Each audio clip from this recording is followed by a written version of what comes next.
স্বাগতম ভয়ের রাজ্যে।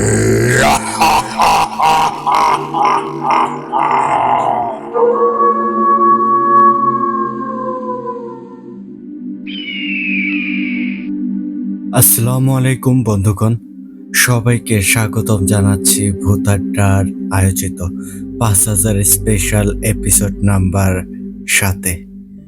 আজকে আপনাদের জন্য বিশেষ একটা ঘটনা নিয়ে এসেছি। হয়তো ইতিমধ্যেই আপনারা আমাদের কমিউনিটি পোস্ট এবং ফেসবুক পোস্ট থেকে জেনে গিয়েছেন আজকে কার ঘটনা শুনতে চলেছেন। হ্যাঁ, আজকে কিন্তু আপনারা শুনতে চলেছেন আমাদের অফিসিয়াল স্টোরি টেলার রাসেল রাজ ভাইয়ের লেখা আজম জিনের দুর্দান্ত মাস্টারপিস একটা ঘটনা। আশা করি আজকের ঘটনাটি আপনাদের অনেক অনেক বেশি ভালো লাগবে। তো মূল ঘটনায় যাওয়ার আগে আপনাদেরকে বলবো, আপনারা যারা এখনও আমাদের চ্যানেলটিকে সাবস্ক্রাইব করেননি দ্রুত সাবস্ক্রাইব করে ফেলুন এবং পাশে থাকা বেল আইকনটি অন করে রাখুন। এর ফলে কিন্তু আমাদের পরবর্তী সকল আপডেট সবার আগে আপনাদের কাছে পৌঁছে যাবে।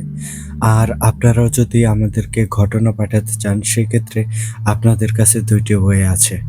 প্রথমত, আপনারা সরাসরি আমাদেরকে হোয়াটসঅ্যাপে নক দিতে পারেন, আর আমাদের হোয়াটসঅ্যাপ নাম্বারটি আমাদের ডেসক্রিপশন বক্সে অথবা কমেন্ট বক্সে প্রিন্ট আপ করা আছে। এছাড়াও আপনারা চাইলেই কিন্তু আমাদেরকে ইমেলের মাধ্যমেও ঘটনা পাঠাতে পারেন, আর আমাদের ইমেল অ্যাড্রেসটি হচ্ছে bhutadda.stories@gmail.com। আপনাদের জানা শোনা সেরা ভয়ঙ্কর ঘটনা আমাদেরকে লিখে কিংবা ভয়েস ক্লিপ আকারে পাঠিয়ে দিতে পারেন। তাহলে এখন আর কথা বাড়াবো না, এবার সরাসরি চলে যাচ্ছি রাসেল রাজ ভাইয়ের লেখা আজম জিনের ঘটনায়।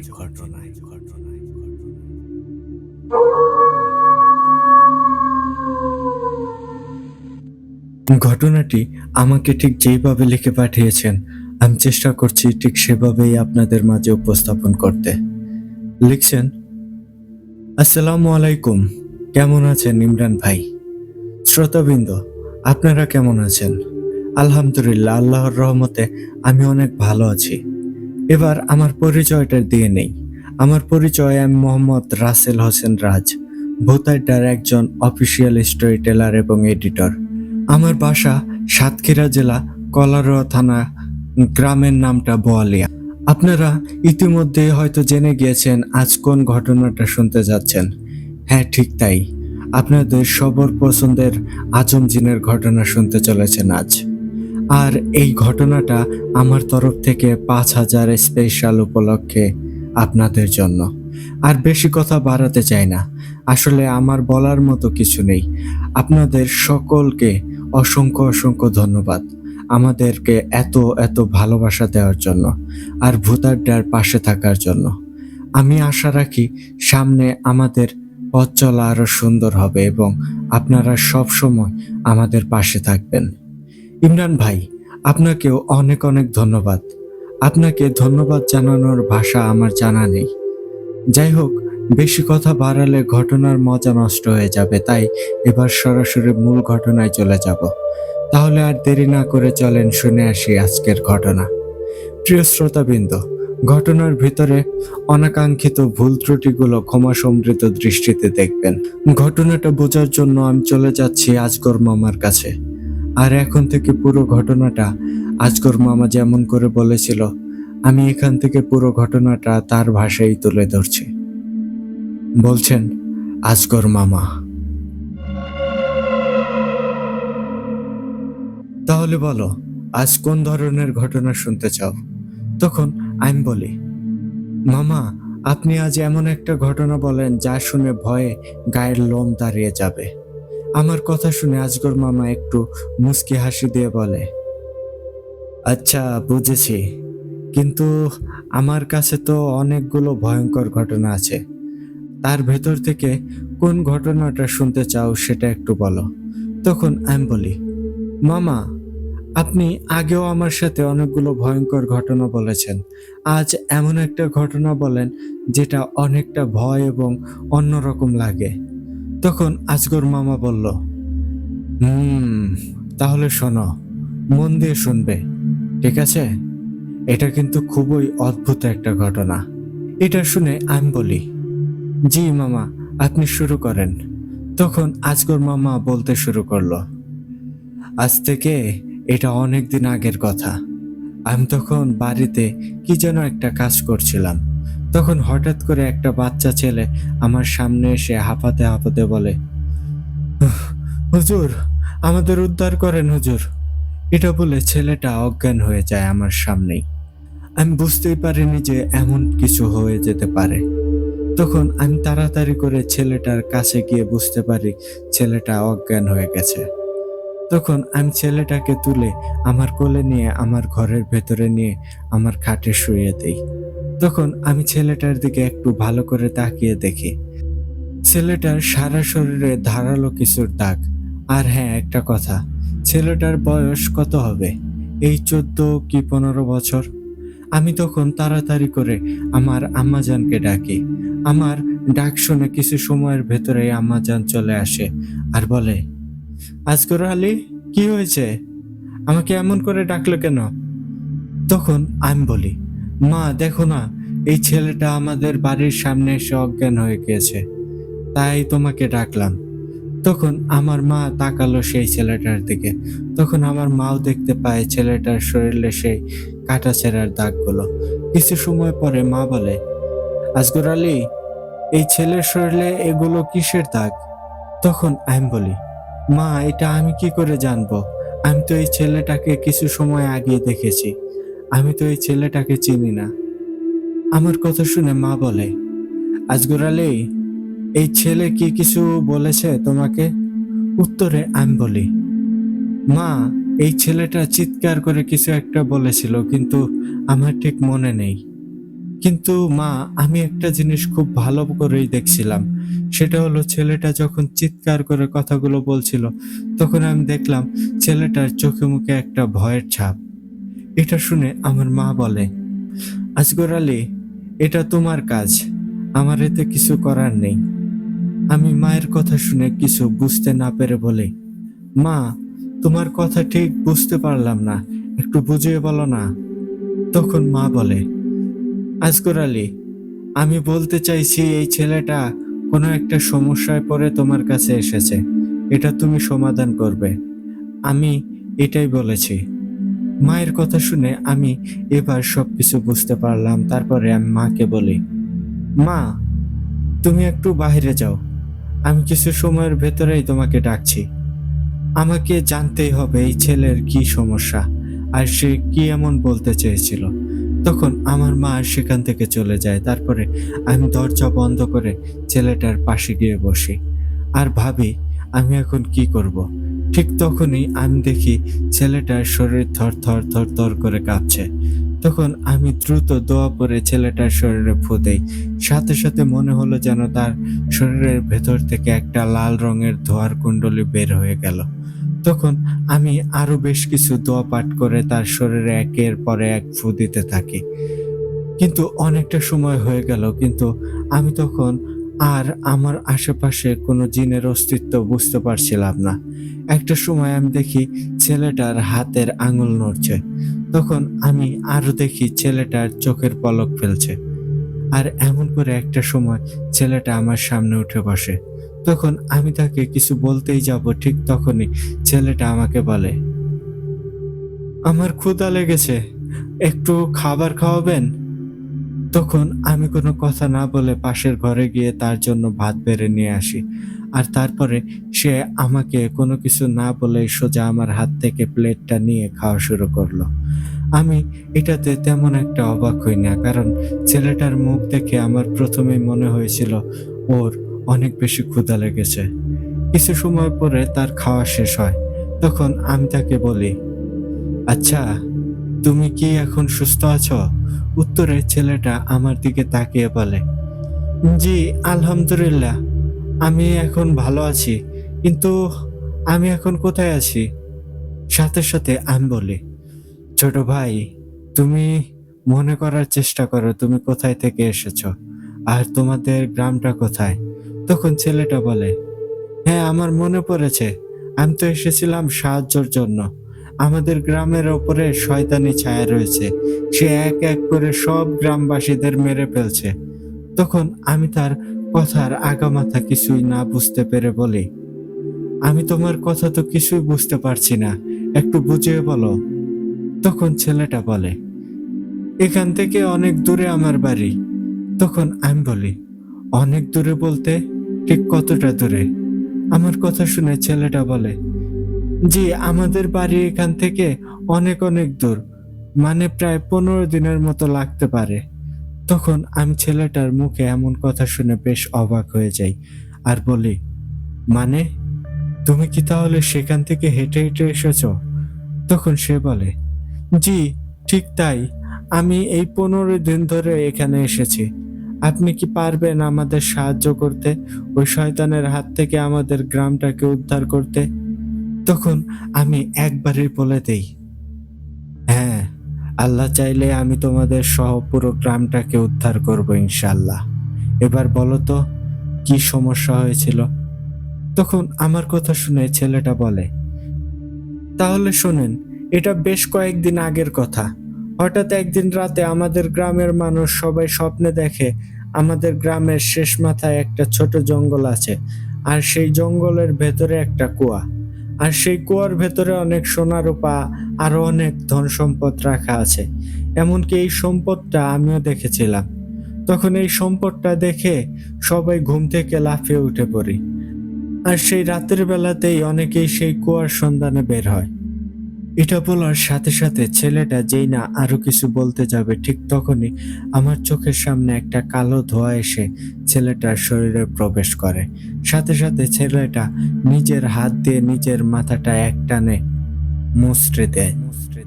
এসব দেখে আমি যেন হতভম্ব হয়ে যাই, কারণ আমি যে কিছু একটা করব সেটারও কোনো সুযোগ পাইনি। তারপরে আমি আবারও দেখি ছেলেটার শরীর আমার চোখের সামনেই অদৃশ্য হয়ে যায়। আমি এইসব দৃশ্য যেন আর নিতে পারছিলাম না। তখন আমার মাথায় শুধু একটা বিষয় ঘুরপাক খাচ্ছিল, আর সেটা হলো তারপরে কি হয়েছিল। ছেলেটা তো পুরো ঘটনাটা না বলেই চলে গেল।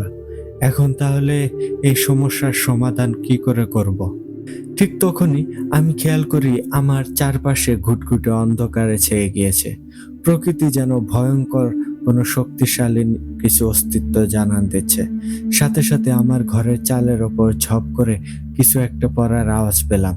আমি মনে মনে ভাবলাম, তাহলে কি এখন এখানে আজম জিন আসছে?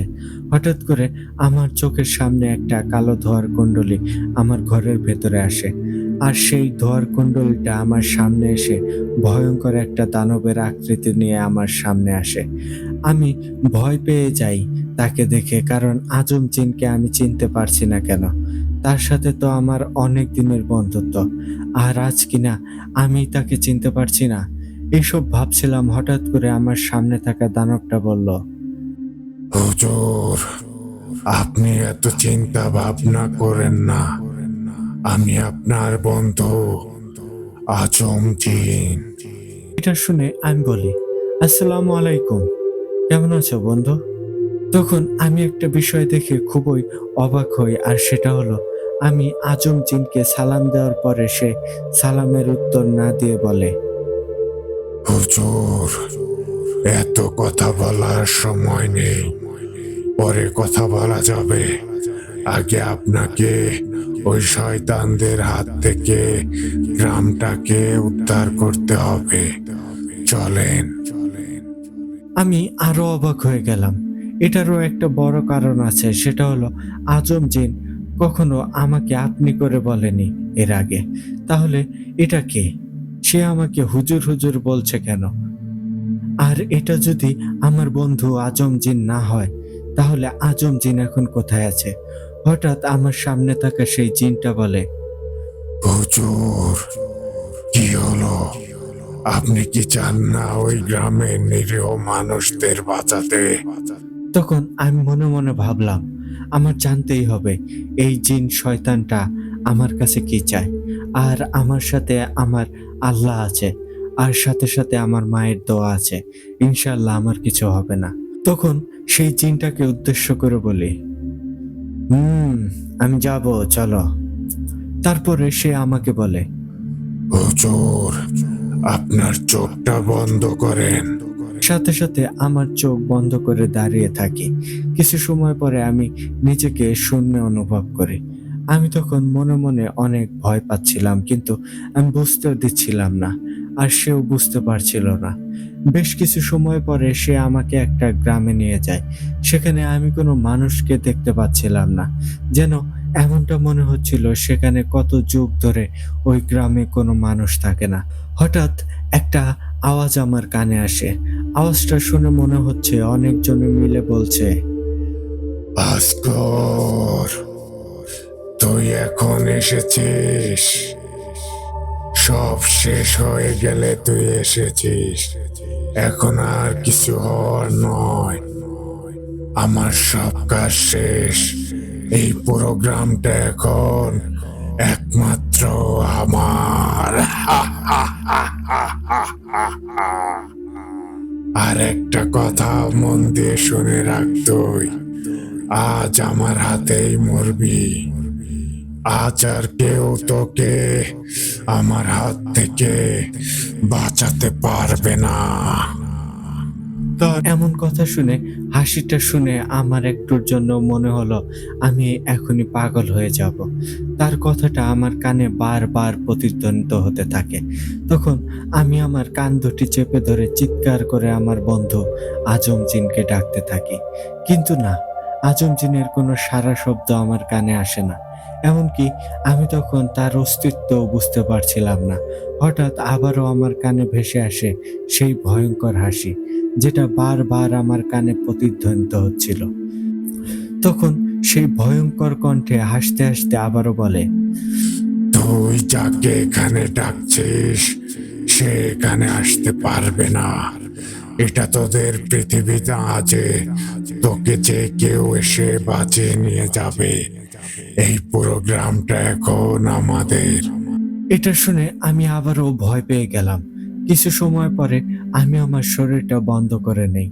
আমি আসলে জানি না এখানে আমার শরীর বন্ধ হয়েছিল কিনা। তারপরে আমি অনেক জোরে জোরে চিৎকার করে কোরআন তেলাওয়াত করতে শুরু করি। ঠিক তখনই একটা অদ্ভুত ঘটনা ঘটে গেল। সেটা হলো, আমি যেই না কোরআন তেলাওয়াত করি ঠিক তখনই আমার পায়ে থাকা সাদা পাঞ্জাবি থেকে নীল ধোঁয়া ছাড়তে শুরু করে। আর কিছু সময়ের ভেতরেই সেই ধোঁয়াগুলো যেন পুরো গ্রামটাকে ঘিরে ফেলে। আমি তখন যেদিকেই তাকাচ্ছিলাম সেদিকেই দেখতে পাচ্ছিলাম নীল আর নীল। আমি তখন যেন সেই নীল ধোঁয়ার ভেতরে হারিয়ে গিয়েছিলাম। কিছু সময় পরে সেই ভয়ঙ্কর কণ্ঠটা আবারও আমাকে উদ্দেশ্য করে বলে, কুত্তার বাচ্চা, তুই কি ভেবেছিস এসব করে আমার হাত থেকে বাঁচতে পারবি? আরে আমি কে সেটা এখনো তুই জানিস না। এটা বলে সেই ভয়ঙ্কর কণ্ঠটা কোথায় যেন মিলিয়ে যায়। তারপরে আমি দেখি আমার থেকে অনেক দূরে অনেকগুলো ভয়ঙ্কর দানবের আকৃতির ছায়ামূর্তি দাঁড়িয়ে আছে। তারা আমার কাছে আসার চেষ্টা করছে, কিন্তু আমি এটাও দেখি তারা কিছুতেই সেই নীল ধোঁয়া ভেদ করে আমার কাছে আসতে পারছে না। কিছু সময় পরে আমি দেখি একটা দানব সেই ধোঁয়ার ভেতরে আসতেই তার শরীরে আগুন জ্বলে ওঠে। এটা দেখে তার সাথে থাকা সব শয়তান জিনগুলো ভয়ে পিছিয়ে যায়। ঠিক তখনই অদৃশ্য থেকে সেই ভয়ঙ্কর কণ্ঠ আমাকে বলে ওঠে, এই কুকুরের বাচ্চা, তুই এটা কি করেছিস? আমার অনুসারী জিনেরা তোর কাছে যেতে পারছে না কেন? বল কে তুই, আর তুই কি করেছিস? এটা শুনে যেন আমি মনে অনেকটা সাহস ফিরে পাই। তারপরে আমি সেই শয়তানটাকে বলি, শয়তান, তুই এতদিন যাদের দেখেছিস তারা ছিল বাচ্চা। এবার তুই দেখতে পাবি আমি কে, আর আমি কি কি করতে পারি। ঠিক তখনই আমার কানে আসে ফজরের আজানের ধ্বনি। তখন সেই ভয়ঙ্কর কণ্ঠ শেষবারের মতো আমাকে বলে, তুই আজকের মতো বেঁচে গেলি, কিন্তু আমি তোকে মারবই মারবো। আর খুব তাড়াতাড়ি আমার পরিচয় তুই পেয়ে যাবি, কিন্তু সেটাও হবে তোর মৃত্যু ঠিক আগে। সাথে সাথে আমার কানে আরো একটা মোটা কণ্ঠে কেউ একজন বলে, আজগর আলী, তুমি আজান দাও। এটা শুনে আমি বুঝতে পারি এটা আজম জিন। সাথে সাথে আমি আর এক মুহূর্ত দেরি না করে আজান দিতে শুরু করি। ঠিক তখনই আমার চোখের সামনে পুরো গ্রামটা আবারও জাগ্রত হতে শুরু করে। আমি দেখি আমি আজান দেওয়ার সাথে সাথে সেই গ্রামের আসল রূপ ফুটে উঠেছে। সেই সবুজ শ্যামলা রূপ যেন আমার চোখ জুড়িয়ে যাচ্ছিল। আমি তখন আজম জিনকে স্মরণ করি, কিন্তু সে আসে না। কিন্তু সে আমাকে অদৃশ্য থেকে বলে, আজগর আলী, তুমি এখনই এই গ্রামের মানুষদের সাথে গিয়ে কথা বলো, আর তুমি তাদের বলবে তুমি তাদের এই শয়তানের হাত থেকে বাঁচাতে এসেছো। আর তুমি ওখানে গিয়ে একটা মুরব্বী লোককে দেখতে পাবে। সেই লোকের বয়স আনুমানিক 160 বছর। তার কাছে জিজ্ঞেস করবে, দেখবে সে তোমাকে এই গ্রামের পুরো ঘটনাটা খুলে বলতে পারবে। আর একটা কথা, আজগর আলী, এই কাজে অনেক বেশি রিস্ক আছে। আমি জানি এটা তুমি সমাধান করতে পারবে, কারণ তোমার সাথে আমি আজম জিন আছি। তুমি সব সময় মনে সাহস ধরে রাখবে। আমি সব সময় তোমার পাশে ছায়ার মতো থাকবো। কাল রাতে যেমন ছিলাম, আমি চাইলে কাল রাতে সবগুলো শয়তানকে মেরে ফেলতে পারতাম, কিন্তু আমি চাই এদের গোড়া থেকে উপড়ে দিতে। আর আমি কাল রাতে তাদের সামনে যাইনি, কারণ তারা আমার সম্পর্কে জানে, আর এটাও জানে আজম জিন কি করতে পারে। যাও আজগর আলী, তুমি আর দেরি করো না। এসব শুনে আমি আমার মনে অনেক বেশি সাহস ফিরে পাই। ঠিক তখনই আমার একটা কথা মনে পড়ে, আমাকে এখানে নিয়ে এসেছিল কে? ওটা তো আজম জিন ছিল না, তাহলে সে কে ছিল? তখন আজম জিন হাসতে হাসতে আমাকে বলে, আজগর আলী, ওটা ওই শয়তানদের ভেতরে থাকা একটা জিন ছিল। ওটাকে আমি মেরে ফেলেছি। এখন তুমি যাও, দেরি হলে কিন্তু অনেক বড় সমস্যা হবে। আজ রাতের ভেতরেই এই শয়তানদের খেলা শেষ করতে হবে, না হলে এরা কি করবে সেটা তুমি নিজেও জানো না। এটা শুনে আমি অতি দ্রুত চলে যাই সেই গ্রামের ভেতরে। গিয়ে দেখি ওই গ্রামের সব মানুষ যার যার কাজ করছে, যেন কাল রাতে তাদের সাথে কিছুই হয়নি। তখন আমি তাদের ভেতরে একজনকে ডাক দিয়ে সেই মুরব্বী চাচার খোঁজ করি। তখন সেই লোকটা আমাকে বলে, আপনি কে? আর এখানে ওই চাচাকে কেন খুঁজছেন? তখন আমি বলি, আমি আজগর আলী, আমি একজন কবিরাজ। আমি শুনেছি আপনাদের এই গ্রামের ওপর নাকি শয়তানের বদনজর পড়েছে, তাই আমি এসেছি আপনাদের এই বিপদের হাত থেকে উদ্ধার করতে। আমার মুখ থেকে এই কথা শুনে ওখানে থাকা যতগুলো মানুষ ছিল সবাই আমার কাছে ছুটে চলে আসে আর আমাকে বলে, আপনি কি তাহলে সেই আজগর আলী? এটা শুনে আমি বেশ অবাক হই। এর কারণ আমি তো এই গ্রামে এই প্রথমবার এসেছি। আর তাছাড়া এই গ্রামের মানুষের সাথে তো আমার এই প্রথম দেখা হলো। তাহলে তারা আমাকে চিনলো কি করে? আর আমার নামটাই বা তারা জানলো কি করে? এমন কিছু প্রশ্ন আমার মনের ভেতরে ঘুরঘুর করছিল। তখন আমার পাশ থেকে একটা লোক বলে, ভাইজান, আপনি আমাদের এই শয়তানের হাত থেকে বাঁচান। আমরা অনেকবার আপনার কথা শুনেছি। এটা শুনে আমি বলি, আচ্ছা, আমি তো আপনাদের কথার কোনো আগামাথা কিছুই বুঝতে পারছি না। একটু বুঝিয়ে বলুন তো, আপনারা আমাকে চেনেন কি? তখন সেই লোকটা আবারও বলে, না, চিনি না। কিন্তু আপনি যে মুরব্বিটার কথা আমাদের কাছে জিজ্ঞেস করলেন, তিনি আমাদের বলেছে যে আমাদের এই গ্রামটাকে ওই শয়তানদের হাত থেকে উদ্ধার করতে একজন আসবে। আর তার হাতেই হবে ওই শয়তানদের বিনাশ। আর তার নাম হলো আজগর আলী। সে বয়সে ছোট হবে, কিন্তু তার ক্ষমতা থাকবে অনেক বেশি। আর তার সাথে জিনদের ভেতরে সবথেকে শক্তিশালী জিন আজম জিন আছে। তার নাম শুনলে পুরো জিন জাতি থরথর করে কাঁপে। আজম জিনের মাথা অনেক বেশি গরম। সে রাগের মাথায় একবার যেটা সিদ্ধান্ত নেয় সে সেটাই করে।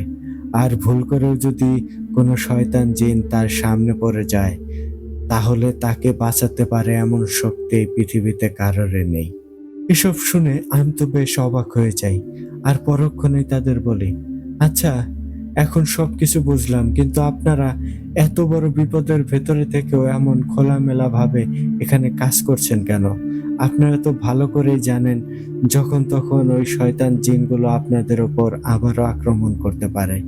তখন আমার সামনে থাকা লোকগুলোর ভেতর থেকে একজন বলল, ভাইজান, কি করব?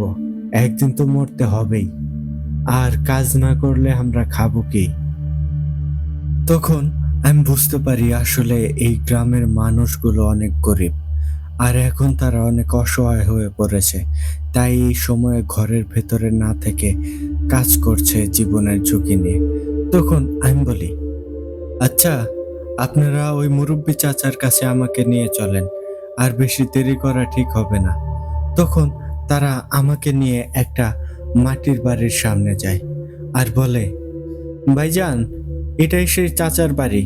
তিনি এখন ঘরের ভেতরেই আছেন। তখন আমি তাদের কাছে জিজ্ঞেস করি চাচার নামটা কি? তখন তাদের ভেতর থেকে একজন বলে, আজিজ।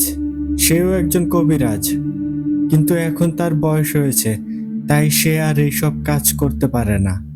তখন আমি ঘরের সামনে দাঁড়িয়ে বলি, চাচা, আপনি কি বাড়িতে আছেন? তখন ভেতর থেকে একটা দুর্বল ভাঙা ভাঙা কণ্ঠে বলে ওঠে, আহা আজগর আলী, তুমি এসেছো। আমি জানতাম তুমি আসবে। তুমি ভেতরে আসো, আমার সামনে এসে বসো। তখন আমি একাই ঘরের ভেতরে চলে যাই আর ঘরের ভেতরে গিয়ে আমি সালাম দেই। তখন অপর পাশ থেকে সেই ভাঙা ভাঙা কণ্ঠে সালামের উত্তর দেয়। তারপরে সে আমাকে তার সামনে গিয়ে বসতে বলে। আমি দেখি একটা মুরব্বী লোক বসে আছে। তার গায়ে একটা সাদা পাঞ্জাবি আর তার সামনে ছিল একটা মোমবাতি জ্বালানো। আমি সেই মোমবাতির আলোতে তার মুখটা দেখি। আমি দেখি তার চোখের ওপরের চামড়াগুলো যেন ঝুলে আছে। আর তাছাড়াও তারা তাছাড়াও তার মুখের চামড়া সবই যেন ঝুলে পড়েছে। আমি সব বুঝতে পারি এটা সময়ের জন্য। তখন আমি তার সামনে গিয়ে বসে পড়ি আর মাঝখানে ছিল শুধু একটা মোমবাতি। তখন সেই মুরব্বী চাচার ভাঙা ভাঙা কণ্ঠে আমাকে বলে, আজগর আলী, তুমি অবাক হয়েছো এটা ভেবে যে আমি তোমাকে চিনি কি করে, আর তোমার কাছে আজম জিন আছে এটাই বা আমি জানি কি করে, তাই না? তখন যেন তখন যেন আমি কথাই বলতে পারছিলাম না। আমি নির্বাক শ্রোতা হয়ে তার দিকে তাকিয়েছিলাম। আমার এমন করে তাকিয়ে থাকা দেখে লোকটা বলে, আজগর আলী, তুমি কি শুনতে পাচ্ছ না আমার কথা? তখন আমি কিছুটা থতমত খেয়ে বলি, জি, জি চাচা যান, বলেন।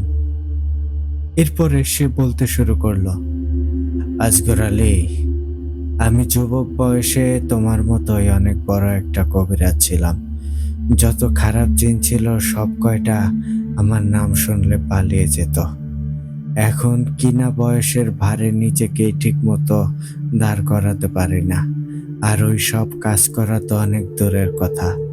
আর আমার কাছে অনেকগুলো ভয়ঙ্কর ভয়ঙ্কর জিন ছিল। আমি সব কয়টাকে মুক্ত করে দিয়েছি। আর একটাকে তোমার কাছে পাঠিয়েছিলাম। সেও মরে গিয়েছে এখন। এটা বলে মুরব্বী চাচা কিছুটা আবেগপ্রণ হয়ে পড়ে। তখন আমি তাকে বলি, চাচা, আপনি আমার কাছে জিন পাঠিয়েছিলেন মানে? তখন আজিজ চাচা তার চোখের পানি মুছে বলে, হ্যাঁ, তাহলে শোনো আজগর আলী, তোমার কাছে যেই বাচ্চাটা গিয়েছিল ওটা একটা মারের জিন ছিল। সে আমার পালিত একটা জিন। আমি তাকে তোমার কাছে পাঠিয়েছিলাম। এটা শুনে আমি বলি, চাচা, তাহলে সে মারা গেল কি করে? তখন আজিজ চাচা বলে, সে যখন ওই গ্রাম থেকে বের হয়ে যাচ্ছিল, ঠিক তখন ওই শয়তানগুলো তার পেছনে পড়ে গিয়েছিল আর তাকে মেরে ফেলে। এটা শুনে আমি বুঝতে পারি বাচ্চা ছেলেটা কেন আমার চোখের সামনে অদৃশ্য হয়ে গিয়েছিল। তখন আমি আজিজ চাচাকে বলি, চাচা, আপনি আমাকে সবকিছু প্রথম থেকে খুলে বলেন না, কবে থেকে এই সমস্যা শুরু হয়েছিল? তখন আজিজ চাচা একটা দীর্ঘশ্বাস নিয়ে বলতে শুরু করলো, এটা বেশ অনেক আগের কথা। তখন আমার বয়স ছিল 28 কি 30 বছর এমনই হবে। আমি তখন ছিলাম বড় একজন কবিরাজ। আমি একটা কাজ করে রাতের বেলায় একা একা রাস্তা দিয়ে বাড়িতে আসছিলাম। হঠাৎ আমার কানে আসে একটা আওয়াজ। আওয়াজটা শুনে মনে হচ্ছিল কেউ যেন মন্ত্র পড়ছে। কিন্তু এত রাতে কে এই জঙ্গলের ভেতরে মন্ত্র উচ্চারণ করছে? আমি দেখার জন্য যেই না সামনে গিয়েছি, তখনই দেখি একটা ভয়ঙ্কর দানবের মতো আগুনের সামনে বসে আছে, আর সেই অনেক জোরে জোরে মন্ত্র উচ্চারণ করছে। আমি এই দৃশ্য দেখে বেশ অবাক হই, কারণ আমি আমার জীবনের অনেক তান্ত্রিককে এমন করে সাধনা করতে দেখেছি, কিন্তু এটা তো একটা জিন, সে নিজেই এই সাধনা করছে। এটা দেখে আমি সেখান থেকে চলে আসতেই যাব, ঠিক তখনই আমি এমন একটা দৃশ্য দেখি যেটা দেখার জন্য কেউই প্রস্তুত থাকবে না। আমি দেখি সেই দানবটা সামনের যে আগুন জ্বলছিল, সেই আগুনের ভেতর থেকে আরো একটা ভয়ঙ্কর দানব বেরিয়ে আসছে। সেই দানবটা কি ভয়ঙ্কর বিদঘুটে দেখতে, আমি তা মুখে বলে বোঝাতে পারবো না। তখন সেই দানবটা হাসতে হাসতে বলে ওঠে, আমি তোর সাধনায় খুবই খুশি হয়েছি। বল, তুই কি চাস? তখন তার সামনে থাকা সেই সাধক জিনটা তার সামনে থাকা ওই দানব জিনটার পায়ের কাছে গিয়ে বলে, প্রভু, আমি আপনার গোলাম। আমি সারা জীবন আপনার পায়ের নিচে থাকতে চাই। আমি সারা জীবন আপনার গোলামি করতে চাই। আপনি আমাকে আরো বেশি শক্তিশালী করে দেন। আমাকে এতটা শক্তি দান করুন যাতে করে আমাকে কেউ কখনোই বিনাশ করতে না পারে। তখন তার সামনে থাকা দানব জিনটা আবারও হাসতে হাসতে বলল, তাই হবে। তুই যেমনটা চাস তাই হবে। কিন্তু একটা কথা, আমার প্রতিনিয়তই ভোগ দিতে হবে। তুই কি পারবি? তখন সাধক জিনটা বলে, জি প্রভু, আমি শক্তিশালী হওয়ার জন্য সবকিছুই করতে পারবো। আপনি যদি আমার সাথে থাকেন তাহলে আমি সবকিছুই করতে পারবো। তখন তার সামনে থাকা জিনটা বলে ওঠে, হুম, তবে তাই হোক। আমি তোকে অনেক শক্তিশালী করে দিচ্ছি, আর তোর জন্য অনেক সৈন্যের ব্যবস্থা করে দিচ্ছি। সাথে সাথে দানবটা চোখ বন্ধ করে, আর তার কিছু সময় পরে সেখানে হাজার হাজার জিন চলে আসে। আর সাথে সাথে দানবটা তার চোখ থেকে একটা লাল রঙের আলো বের করে সাধক জিনটার শরীরে দেয়। সাথে সাথে সেই সাধক জিনটা ভয়ঙ্কর শয়তান থেকে যেন আরো বেশি ভয়ঙ্কর হয়ে যায়। তারপরে সেই দানব জিনটা সাধক জিনটাকে বলে, তোকে অনেক বেশি শক্তিশালী করে দিয়েছি। এখন তুই চাইলে সবকিছুই করতে পারবি। আমি এখন চলে যাচ্ছি। তুই আমার ভোগের ব্যবস্থা করে আমায় স্মরণ করিস। আমি হাজির হয়ে যাব। এই বলে সেই দানব জিনটা আবারও সেই আগুনের ভেতরে চলে গেল। তখন সেই সাধক জিনটা একটা ভয়ঙ্কর অট্টহাসি দিয়ে বলতে লাগলো,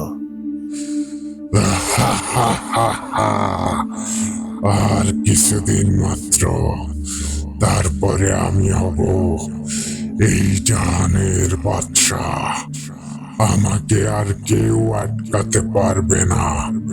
আমি হব মহাশক্তিধর জিন সম্রাট।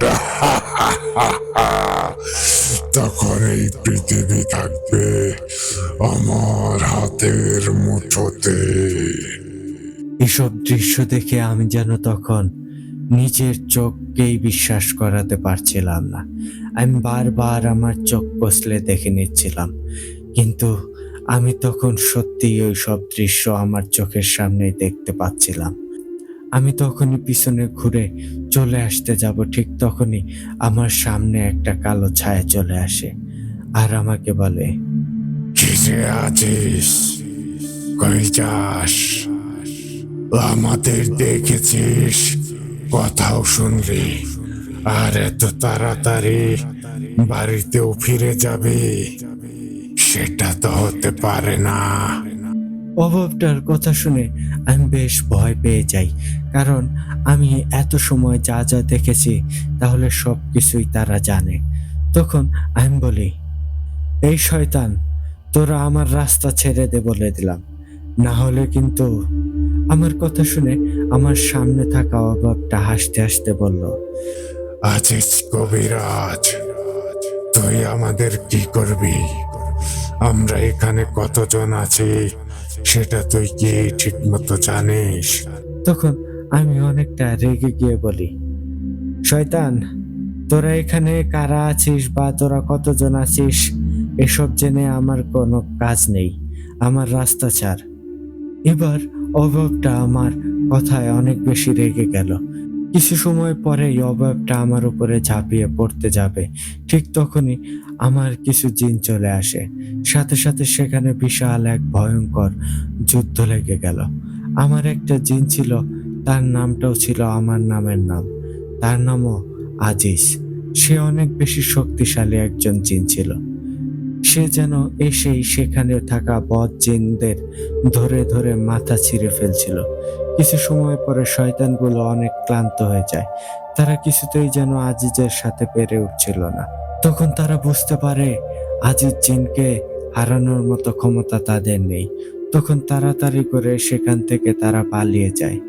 তারপরে আমি এই বিষয়টা নিয়ে তেমন একটা মাথা ঘামাই না, কারণ আমি ভেবে নিয়েছিলাম সবকিছু বোধহয় শেষ। কিন্তু আমি পরে বুঝতে পেরেছিলাম আমি এটা ভুল বুঝেছিলাম। আমি সেদিন রাতে ওখান থেকে চলে আসার পরে আর কিছুই হয়নি। তারপরে কিছুদিন ভালোই কেটে গেল। হঠাৎ একদিন রাতে একটা গোঙানির মতো আওয়াজ পাই বাইরে থেকে, আর তখন ঘরের ভেতরে ঘুমিয়েছিলাম আমি। আমার শরীর বন্ধ করা ছিল, কারণ আমি জানতাম আমি যেহেতু কবিরাজি করি তাই আমার শত্রু অনেক বেশি। এই কারণেই আমার শরীর বন্ধ করে রাখতাম। তারপরে সকাল হতেই আমি দেখি আমার বাড়ির সামনে ৫টা মানুষের মাথা পড়ে আছে।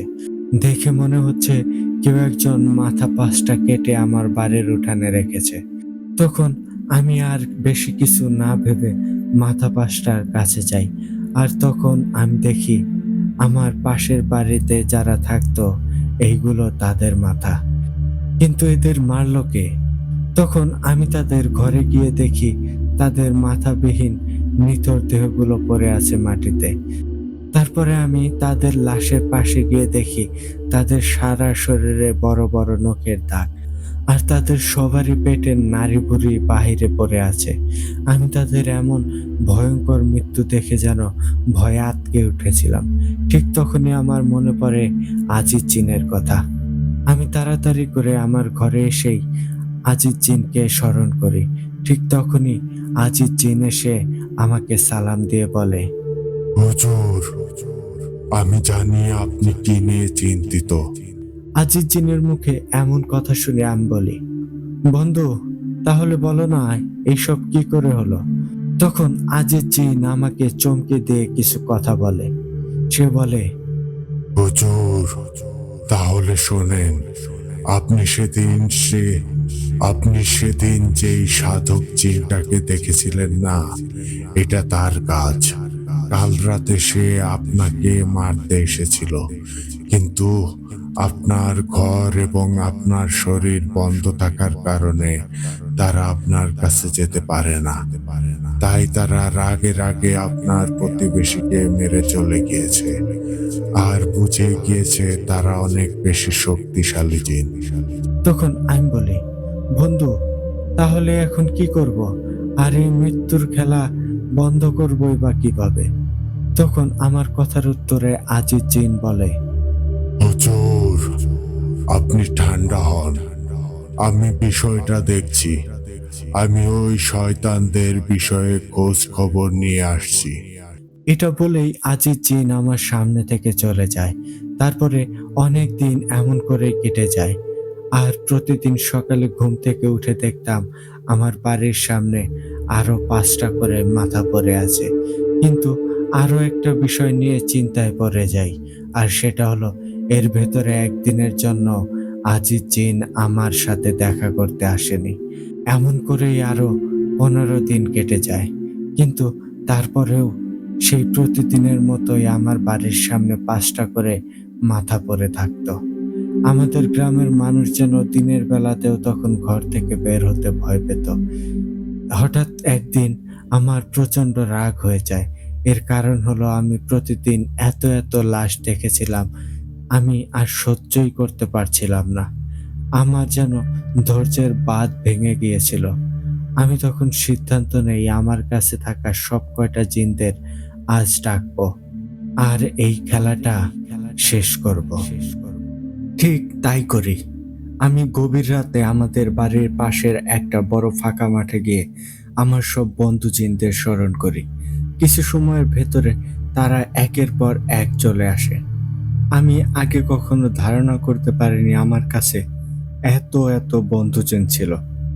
আমি সেদিন দেখেছিলাম প্রায় ১,০০০-এরও বেশি জিন চলে আসে।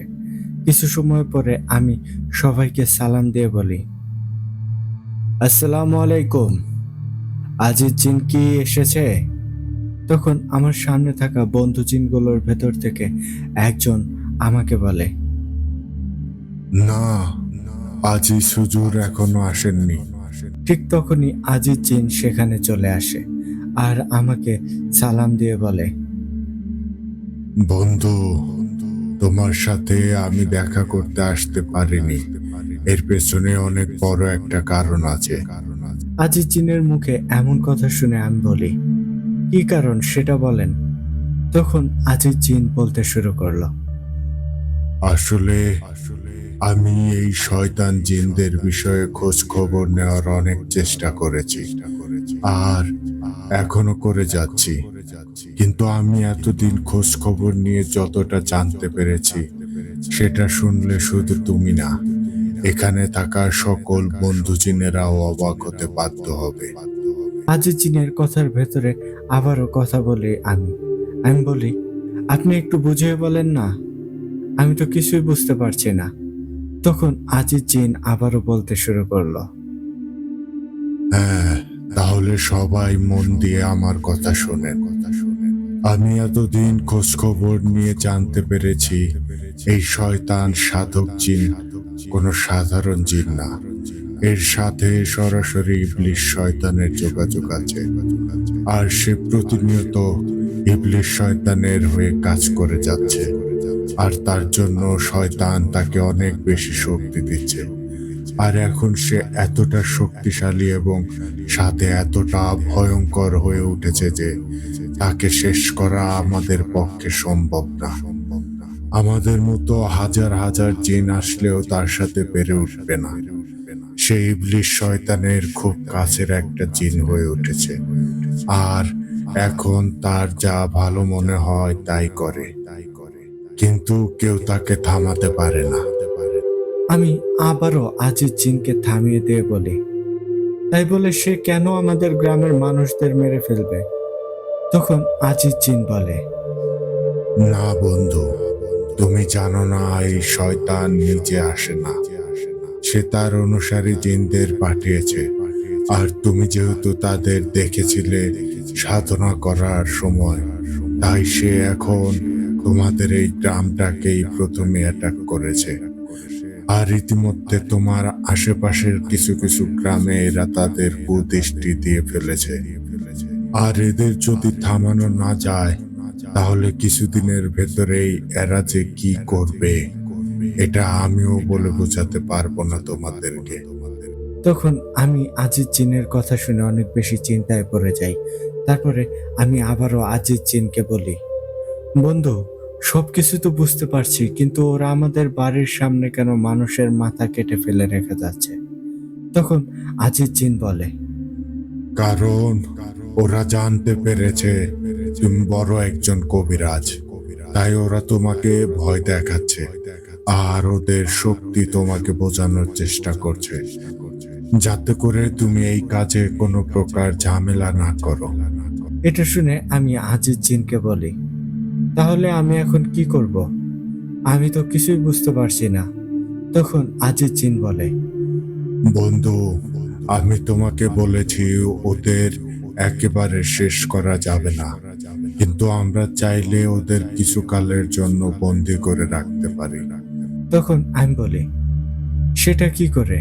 তখন আজিজ জিন বলে, আমরা যেহেতু অনেকজন জিন একসাথে আছি, আর এখন আমরা যদি সবাই মিলে ওদের উপর আক্রমণ করি, তারপরেও হয়তো ওদের সামনে আমরা বেশি সময় টিকতে পারবো না।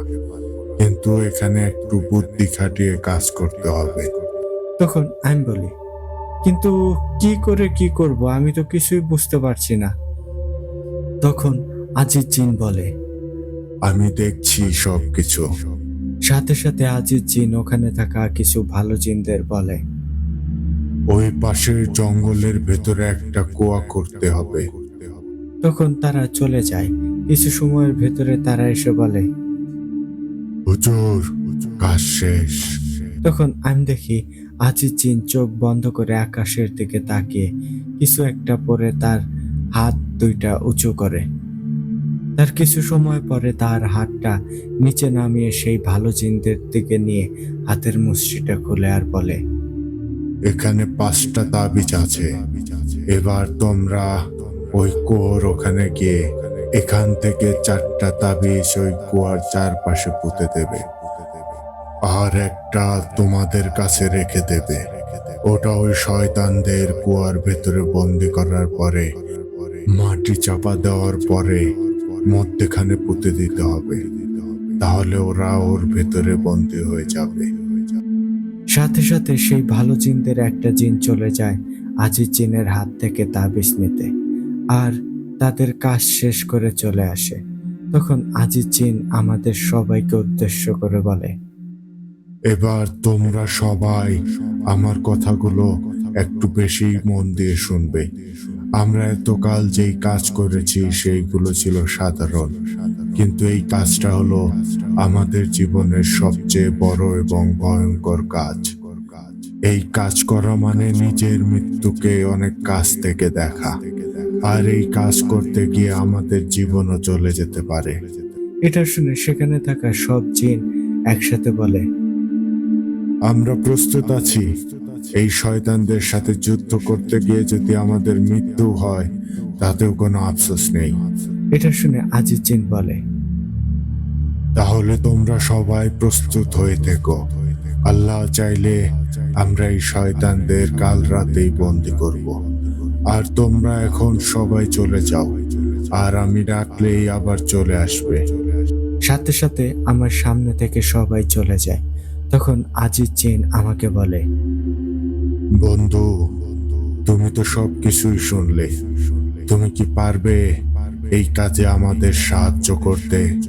তখন আমি বলি, বন্ধু, আমি এই গ্রামের অসহায় মানুষদের মৃত্যু আর দেখতে পারছি না। আমার জীবন চলে গেলেও আমি এই কাজে আপনাদের সাথে আছি ইনশাআল্লাহ। এটা শুনে আজিজ জিন একটা মুচকি হাসি দিয়ে চলে যায় আমার সামনে থেকে। কিছু সময় পরে আমিও আমার বাড়িতে চলে আসি, আর সেদিন সারাটা দিন ভাবতে থাকি কাল রাতে কি হতে পারে। কাল রাতে কি আমরা পারবো ওই শয়তান সাধক জিন ও তার অনুসারী জিনদের থামাতে? এমন হাজারো প্রশ্ন মাথায় ঘুরপাক খাচ্ছিল। আর একটা কথা তো বলতে ভুলেই গেছি, যেদিন থেকে আমাদের এই গ্রামে ওই শয়তানদের উৎপত্তি শুরু হয়েছিল, সেদিন থেকে সব সময় বিভিন্ন জায়গায় মানুষ আসতো, সাহায্য চাইতো, কিন্তু আমি চাইলেও কিছু করতে পারছিলাম না। কারণ আমি যেখানেই যেতাম সেখানেই ওই সাধক জিনটার উপস্থিতি টের পেতাম।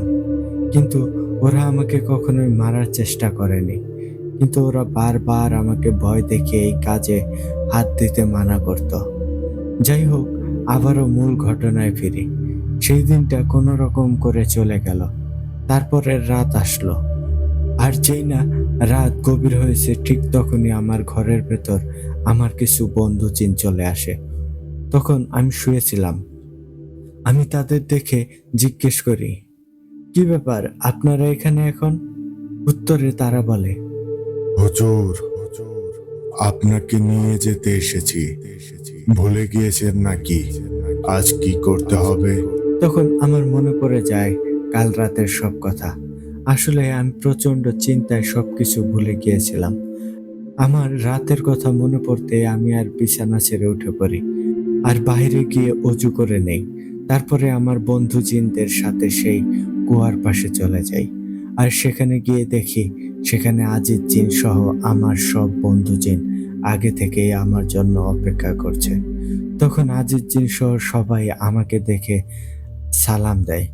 আমিও সালামের উত্তর দেই হাসি মুখে। তারপর আজিজ জিন আমাকে বলে, বন্ধু, তুমি প্রস্তুত আছো তো?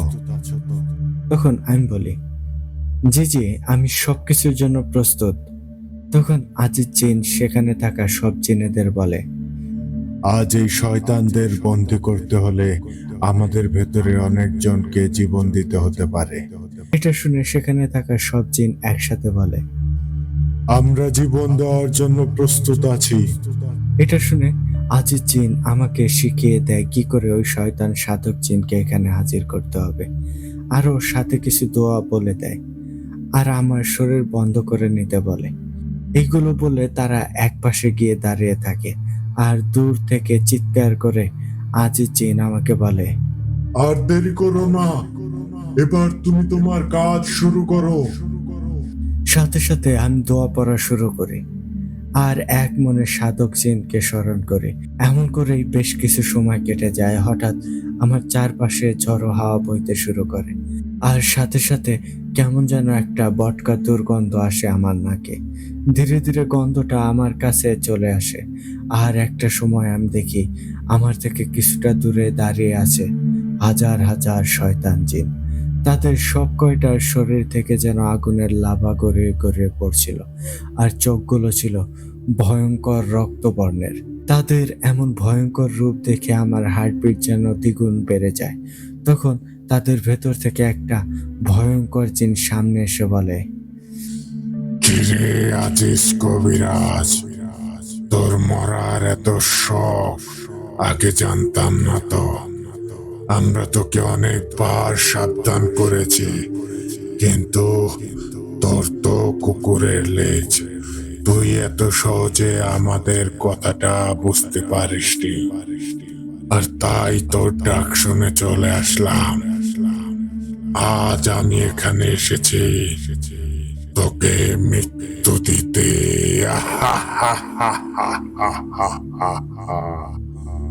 শয়তানটার এইসব কথা শুনে আমি যেন কোনো কথাই বলতে পারছিলাম না। আমি ভয়ে ওখানেই জড়সড় হয়ে বসে থাকি। হঠাৎ অপর পাশ থেকে আজিজ জিন চিৎকার করে বলে, এই শয়তানের পুজুরি, আমাদের দিকে তাকিয়ে কথা বল। আজকে কাকে মারে সেটা দেখা যাবে। সাথে সাথে অপর পাশ থেকে শয়তান জিনটাও আবারও বলে ওঠে, হুম, সেটা এখনই প্রমাণ হয়ে যাবে।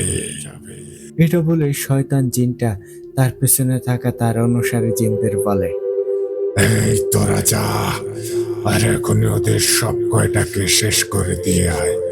এটা বলার সাথে সাথে শুরু হয়ে গেল ভয়ঙ্কর এক বিভীষিকাময় যুদ্ধ।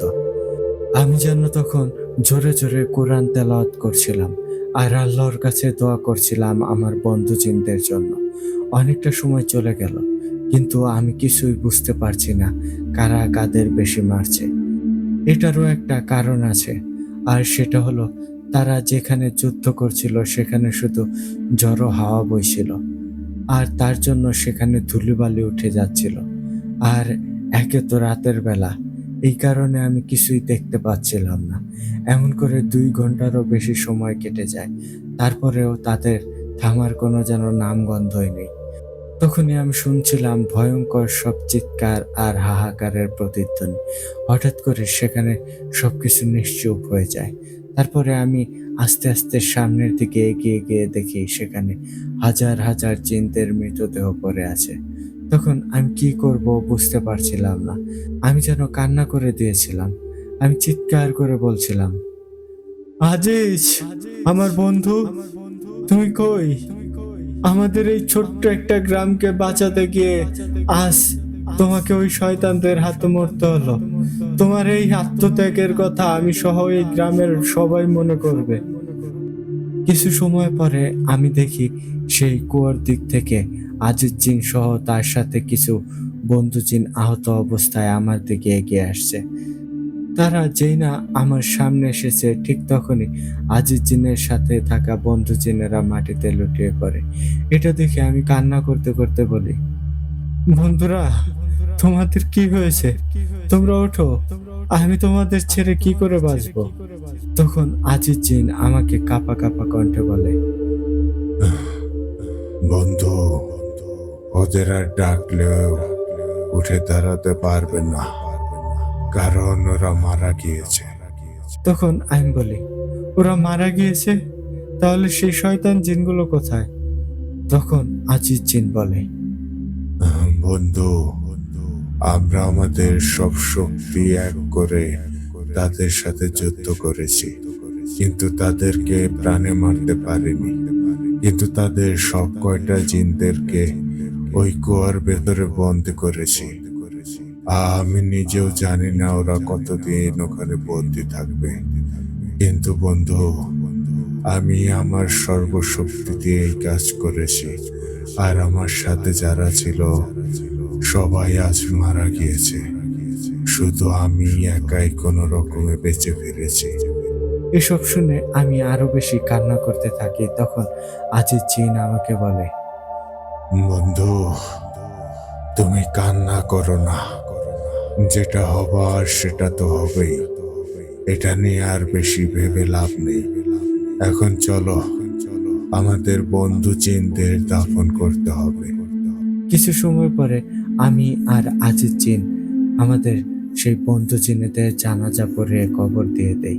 তারপরে আজিজ জিন আমাকে বলে, বন্ধু, আমি অনেক বেশি ক্লান্ত। আমি আমার রাজ্যে ফিরে যাচ্ছি। তোমার সাথে সময় করে দেখা করব। এটা বলেই আজিজ জিন সেখান থেকে চলে যায়। তারপরে আমি যেই না বাড়িতে আসতে যাব ঠিক তখনই সেই কুয়োর ভেতর থেকে একটা ভয়ঙ্কর মোটা কণ্ঠ বলে ওঠে, আমাকে তোরা কতদিন আটকে রাখতে পারবি? মনে রাখিস, আমি একদিন না একদিন ঠিকই মুক্ত হব। আর সেই দিন তোর চোখের সামনে তোর এই পুরো গ্রামটাকে শেষ করে দেব। আমি তোদের কাউকেই ছাড়বো না। আমি আবারও ফিরে আসবো। এটা শুনে আমি কোনো উত্তর না দিয়ে সেখান থেকে আমার বাড়িতে চলে আসি। আর সকালে আমার গ্রামের সবাইকে এক জায়গায় ডেকে তাদেরকে সবকিছুই খুলে বলি, রাতে যা যা হয়েছে। তারা তো আমার কথা শুনে হতভম্ব হয়ে যায়। তারা যেন বিশ্বাসই করতে পারছিল না তারা সেই শয়তানগুলোর হাত থেকে এখন মুক্ত। এরপর আমি তাদেরকে আবারও বলি, আজ থেকে আপনারা কেউ এই কুয়ার আশেপাশে যাবেন না। আর যদি কেউ কখনো তাদের মুক্ত করে দেয় তাহলে তাদের হাত থেকে এই গ্রামকে আর কেউ বাঁচাতে পারবে না, আল্লাহ ছাড়া। তখন তারা আমার কথা শুনে বলে, জি হুজুর, বুঝতে পেরেছি। আপনি এটা নিয়ে একদমই ভাববেন না। আমরা কখনোই ওই কুয়ার আশেপাশে যাব না। এসব কথা তাদের বুঝিয়ে দিয়ে আমি আবারও আমার বাড়িতে চলে আসি। আর তারপর থেকে আমি অনেক বেশি ভেঙে পড়ি। আর সেদিনের পর থেকে আজিজ জিন আমার সাথে দেখা করতে তেমন একটা আসতো না। তাই আমিও আর এসব কবিরাজি করতাম না। কিন্তু এত বছর পরে হঠাৎ কিছুদিন আগে আজিজ জিন আমার সামনে আসে। তাকে দেখে অনেক বেশি চিন্তিত মনে হচ্ছিল। আমি তাকে দেখে প্রথমে চিনতে পারিনি, কিন্তু সে আমাকে ঠিকই চিনতে পেরেছিল। সে আমাকে সালাম দেয়, তারপর বলে, বন্ধু, কেমন আছো তুমি? আমি তার সালামের উত্তর দিয়ে বলি, আলহামদুলিল্লাহ, আমি ভালো আছি, কিন্তু আপনাকে তো ঠিক চিনতে পারলাম না। তখন আজিজ জিন বলে, আমি তোমার বন্ধু আজিজ জিন। এটা শুনে আমার চোখের কোণে অশ্রু চলে আসে। আর সাথে সাথে আমার চোখে ভেসে ওঠে সেই রাতের ভয়াবহ কিছু দৃশ্য। আর চোখের পানি দেখে আজিজ জিন বলে, বন্ধু, সেই সাধক জিন আর তার অনুসারী জিনেরা এখন মুক্ত হয়ে গেছে। এটা শুনে আমি যেন আকাশ থেকে পড়ি, আর আমি এই বয়সেও ভাঙা ভাঙা গলায় চিৎকার করে বলি, এটা কেমন করে হলো?" তখন আজিজ জিন বলে, আমার হাতে বেশি সময় নেই। ওই শয়তানেরা আমাকে খুঁজে বেড়াচ্ছে আমাকে মারার জন্য।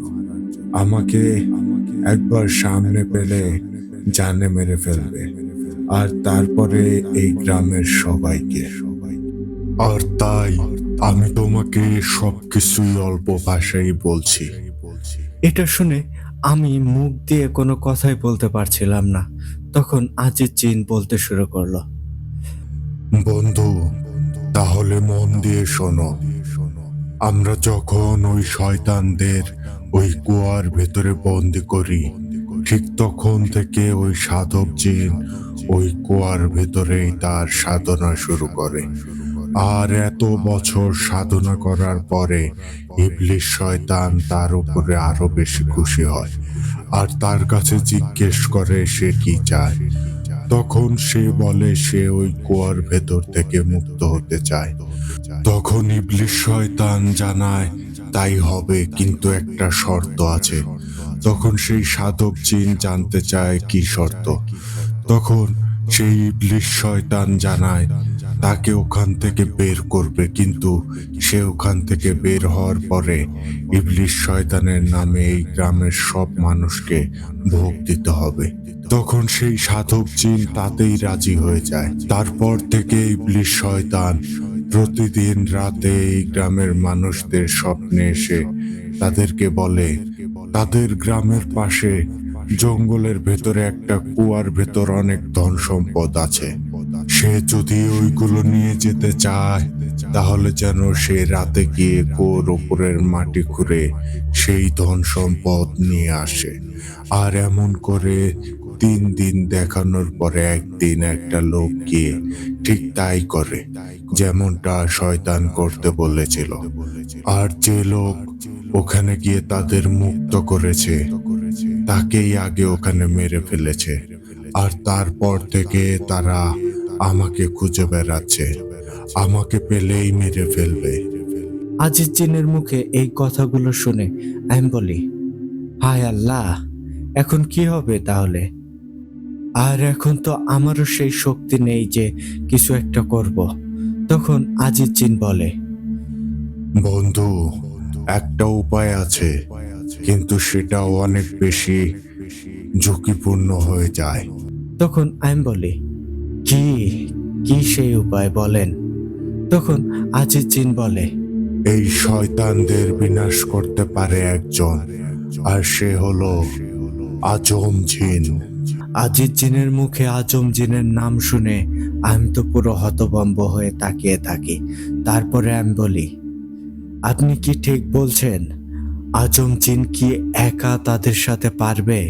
যেখানে আপনারা হাজার হাজার জিন একসাথে হয়েও ওদের শেষ করতে পারেননি, সেখানে সে একা কি করবে?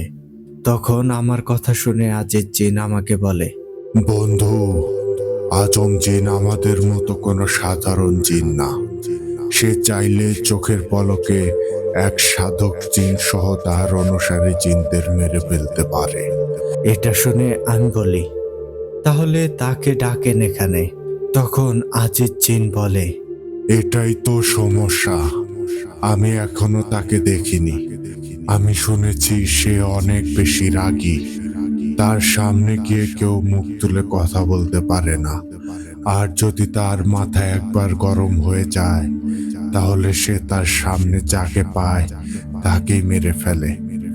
আর আমি একবার শুনেছিলাম আজম জিন একটা ভয়ঙ্কর ইবরিত জিনের রাজ্য ভেঙে তছনছ করে দিয়েছিল একাই। আমি আজিজ জিনের মুখে আজম জিনের বিষয়ে যতই শুনছিলাম ততই বেশি ভয় পাচ্ছিলাম। তারপরেও আমি আজিজ জিনকে বলি, তাহলে কি কোনো রকমে আজম জিনকে এখানে নিয়ে আসা যাবে না? তখন আজিজ জিন জানায়, একটা উপায় আছে, আর সেটা হলো এই পৃথিবীতে আজম জিনের সাথে একজন মানুষের বন্ধুত্ব আছে, আর তার নাম আজগর আলী। যদি তাকে কোনো রকমে এখানে নিয়ে আসা যায় তাহলে আজম জিন এমনিতেই আসবে। তখন আমি বলি, তাহলে তাই করেন, আপনি গিয়ে এখনই আজগর আলীকে নিয়ে আসেন। আমার কথা শুনে আজিজ জিন আমাকে বলে, এখানে আমাদের একটু বুদ্ধি খাটিয়ে কাজ করতে হবে, কারণ আমি যদি আজগর আলীর সামনে গিয়ে জিন বলে পরিচয় দেই তাহলে সে আমাকে ভুল বুঝে বন্দি করতে পারে। তাই আমি তার সামনে একটা বাচ্চার রূপ নিয়ে যাব, যাতে করে আমি পুরো ঘটনাটা তার সামনে বসে খুলে বলতে পারি। এটা বলে আজিজ জিন তার গলা থেকে একটা চেন জাতীয় লকেট খুলে আমাকে দিয়ে বলে, এটা তোমার কাছে রাখো। আজগর আলী যদি আসে তাহলে তার গলায় এটা পরিয়ে দেবে। এটার একটা বিশেষ শক্তি আছে। যদি আজগর আলী সেই সঠিক মানুষ হয়ে থাকে তাহলে সে এটা পরার সাথে সাথে অনেক বেশি শক্তিশালী হয়ে যাবে। আর এই লকেটের ভেতর থেকে একটা নীল রঙের আলোক রশ্মি বের হবে। এটা বলে আজিজ জিন আমার সামনে থেকে চলে যায়। আর আজ এই 16-17 দিন হয়ে গিয়েছে সে গিয়েছিল, কিন্তু সে ফেরেনি। আর এর ভেতরে আমাদের গ্রামের অনেক মানুষের প্রাণ চলে গিয়েছে ওই শয়তানদের হাতে। আর প্রতিদিনই এই গ্রামে মানুষ আমার কাছে আসতো আর বলতো, কিছু একটা করেন চাচা, আমরা আর কতদিন এমন ভয়ে ভয়ে দিন কাটাবো? এই শয়তানদের কি কেউ কখনোই বিনাশ করতে পারবে না? তখন আমি তাদের শুধু একটাই কথা বলতাম, উপরে আল্লাহ আছে, তিনি সবকিছুই দেখছে। সময় হলে সে কাউকে না কাউকে অবশ্যই পাঠাবে।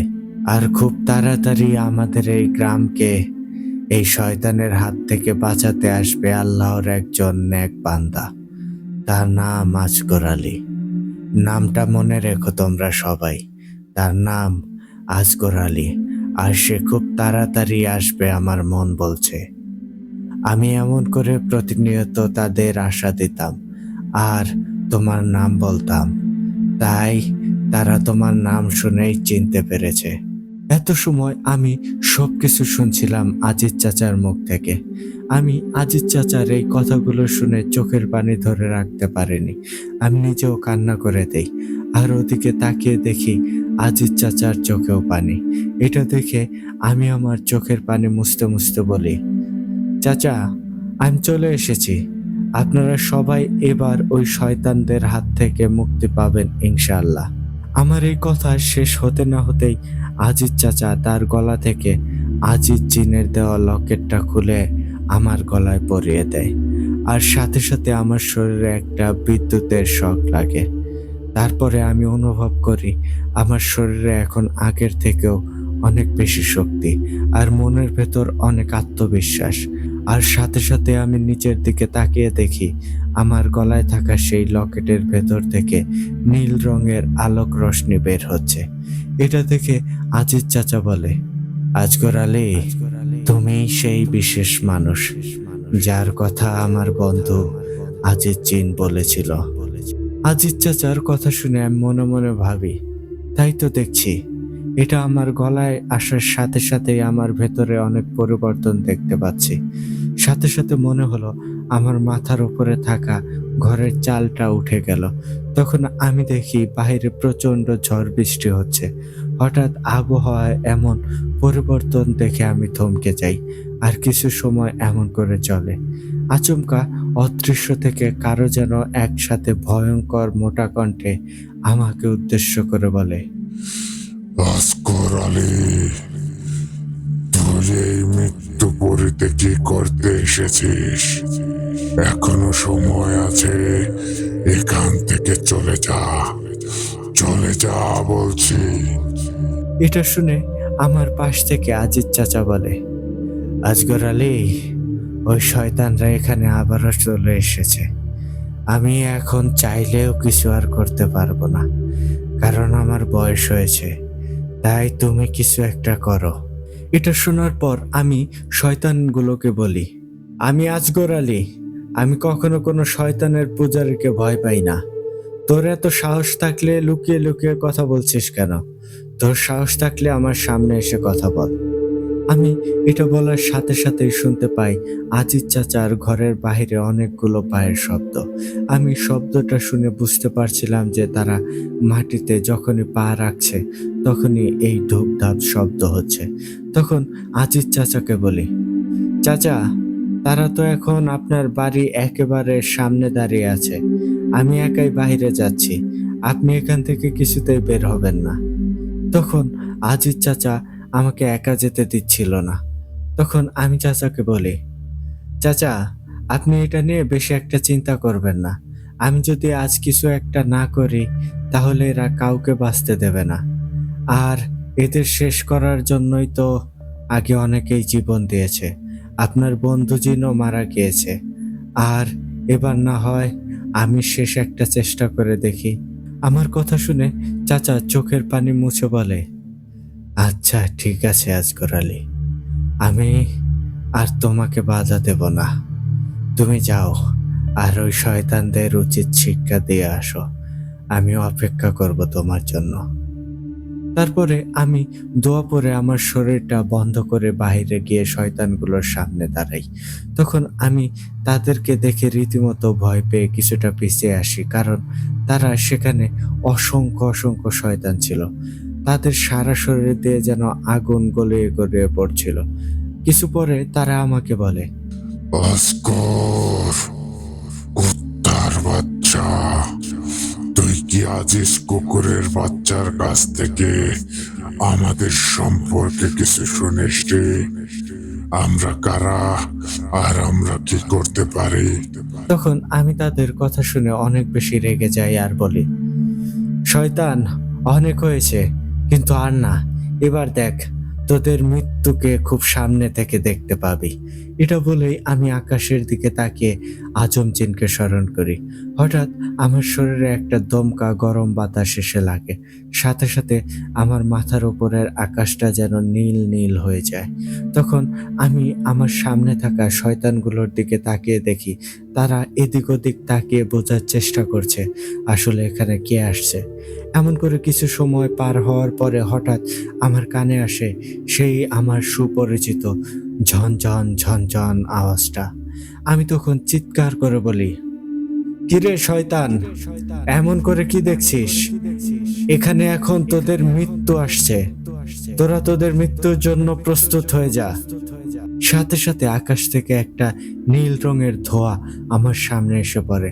তখন আমার সামনে থাকা শয়তানগুলো যেন এদিক ওদিক ছিটকে গিয়ে পড়ে।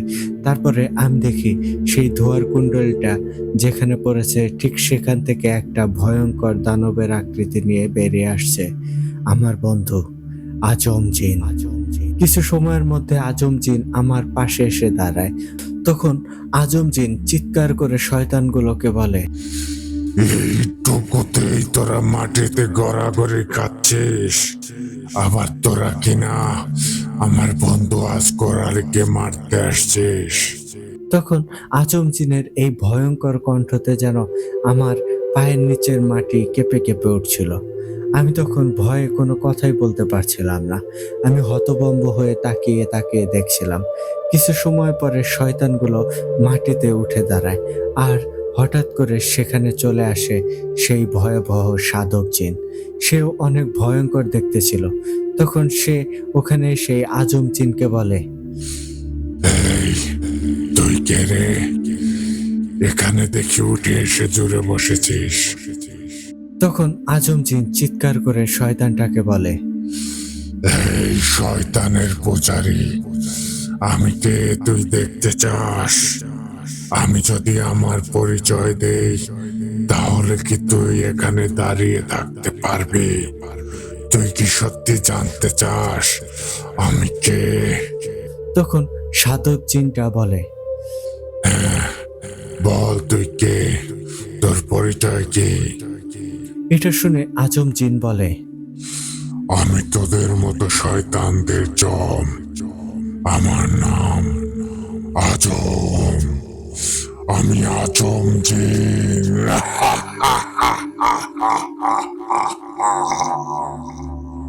আজম জিনের নাম শুনে শয়তানগুলো ওখানেই থমকে যায়। আমি দেখে বুঝতে পারছিলাম তারা ভয় পেয়েছে। তারপরেও শয়তান জিনটা বলে, তুই আজম, তাতে কি? তুই দেখেছিস আমরা এখানে কতজন আছি? তখন আজম জিন বলে, সমস্যা নেই, এখনই সব কয়টাকে শেষ করে কিছু শয়তান কমিয়ে দিচ্ছি। এটা বলে আজম জিন আকাশের দিকে তাকিয়ে একটা চিৎকার করে ওঠে, আর প্রতিবারের মতো আকাশের বুক চিরে তার মুখের ভেতর নীল ধোঁয়া আসতে শুরু করে। কিছু সময় এমনটা করে চলার পর আজম জিন তার মুখটা নিয়ে শয়তান জিনেদের দিকে তার মুখ থেকে সেই ধোঁয়াটা ছাড়তে শুরু করলো। আর সাথে সাথে আমার চোখের সামনে সাধক জিনের সব অনুসারী জিন মাটিতে পড়ে ছটফট ছটফট করতে লাগলো। একটা সময় আমি দেখি তাদের কোনো নড়নচড়ন নেই। আমি বুঝতে পারি তারা ওখানেই সবাই মারা গিয়েছে। এসব দেখে শয়তান সাধক জিনটাও ভয় পেয়ে যায়। আর তখন সাধক জিনটা ভয়ে ভয়ে বলে, তুই তুই দেখি সত্যিই আজম জিন। আমি প্রথমে তোকে চিনতে পারিনি, এবার দেখ তোর কি করি। আমার সব অনুসারী জিনদের মেরেছিস, তাতে কি আমার কিছুই করতে পারবি না। এটা বলে শয়তান সাধক জিনটা আমার দিকে আলোর গতিতে আসতে শুরু করে। সাথে সাথে আজম জিন তার গলাটা চাপ দিয়ে ধরে ফেলে। তখন শয়তানটা ছটফট ছটফট করতে থাকে। আজম জিনের হাত থেকে মুক্ত হওয়ার জন্য রীতিমতো সে কাতরাতে থাকে, কিন্তু সে যেন কিছুতেই আজম জিনের সাথে পেরে উঠছিল না। তারপরে আজম জিন আমাকে বলে, আসগর আলী, তুমি এখনই তোমার গলা থেকে ওই লকেটটা খুলে আমার হাতে দাও। আমি ঠিক তাই করি। আমার গলা থেকে অতি দ্রুত লকেটটা খুলে আজম জিনের হাতে দেই।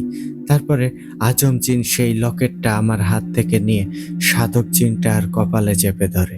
তখন আমি দেখি শয়তান জিনটা অনেক জোরে জোরে চিৎকার করছে আর বলছে, আজম, তুই এটা করিস না।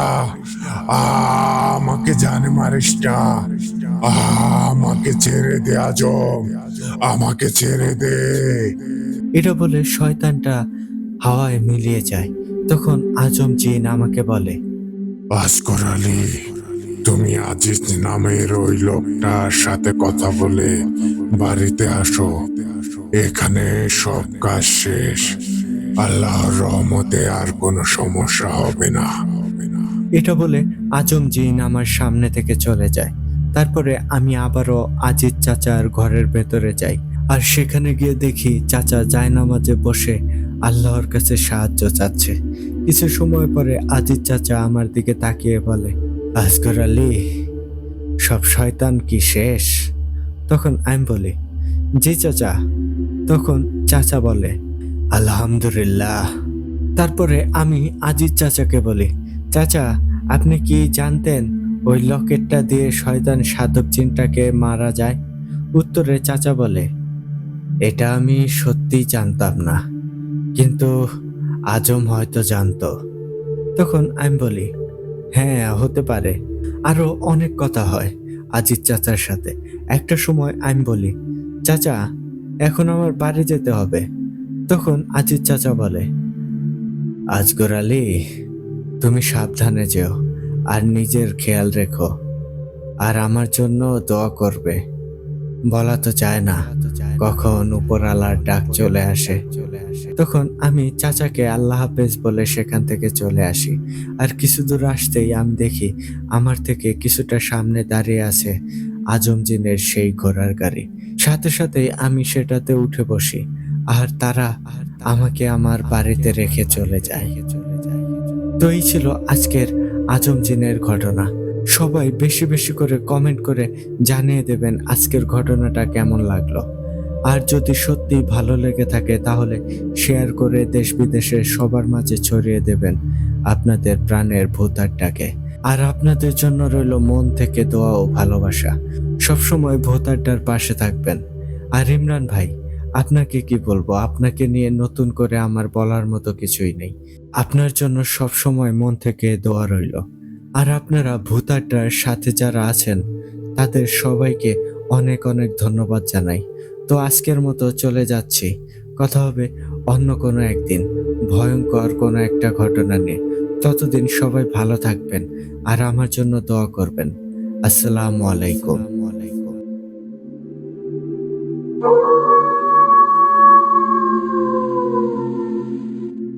ধন্যবাদ রাসেল রাজ ভাই এত সুন্দর একটা ঘটনা আমাদের সাথে শেয়ার করার জন্য। সত্যি ভাই অসাধারণ ছিল আজকের ঘটনাটি। মানে আজম জিনের প্রত্যেকটা ঘটনাই কিন্তু অনেক বেশি ডার্ক হয়ে থাকে। কিন্তু আজকের ঘটনাটি যেন সেই লেভেলকেও ছাড়িয়ে গিয়েছে। সত্যিই ভিন্ন রকম ছিল, অনেক বেশি ইউনিক ছিল আজকের ঘটনাটি।